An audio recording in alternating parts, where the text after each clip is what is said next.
नचल तू जा बहु मच गोरिया कोरे लंबी कोप मचा मचा गोरिया कोरे तन्ना तन्नी होमे टचा गोरिया कोरे लंबी कोप मचा मचा गोरिया कोरे लंबी कोप मचा मचा गोरिया मचा गोरिया अपनी रिकॉर्डिंग स्टूडियो दिल्ली।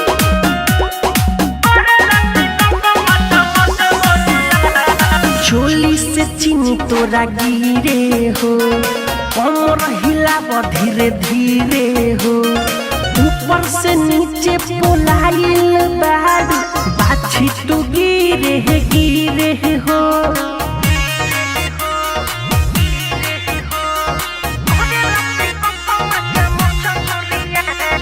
चोली से चीनी तोरा गिरे हो कमर हिलावा धीरे धीरे हो ऊपर से नीचे पोलाइल बारू पाछी तू गिरे हो मारेलू जब झटका काचा कोचा गोरिया आए हाय मारेलू जब झटका कच्चा कच्चा गोरिया गोरे लंबी कपन मचा मचा गोरिया कोरे तन्ना तन्नी होमे टचा गोरिया कोरे लंबी कोप मचा मचा गोरिया कोरे लंबी कोप मचा मचा गोरिया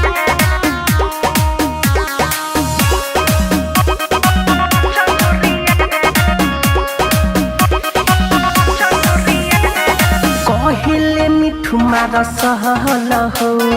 करना हमरो कहल हो ना तो तोहर चोली से चुके गिर जाई पाकल फल हो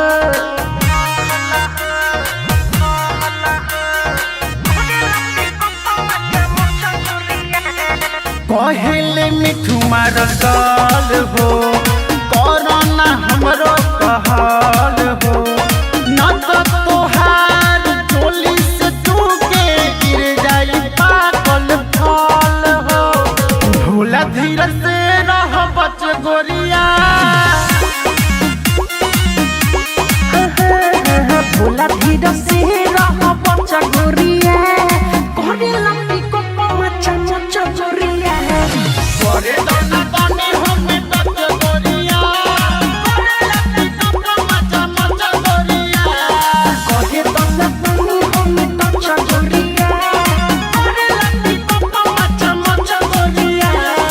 आरसीएम म्यूजिक न्यू ऐप अभी डाउनलोड कीजिए हमारे गूगल प्ले स्टोर से और पाए भोजपुरी लोकगीतों का एक से बढ़कर एक ऑडियो वीडियो सॉन्ग बिल्कुल मुफ्त।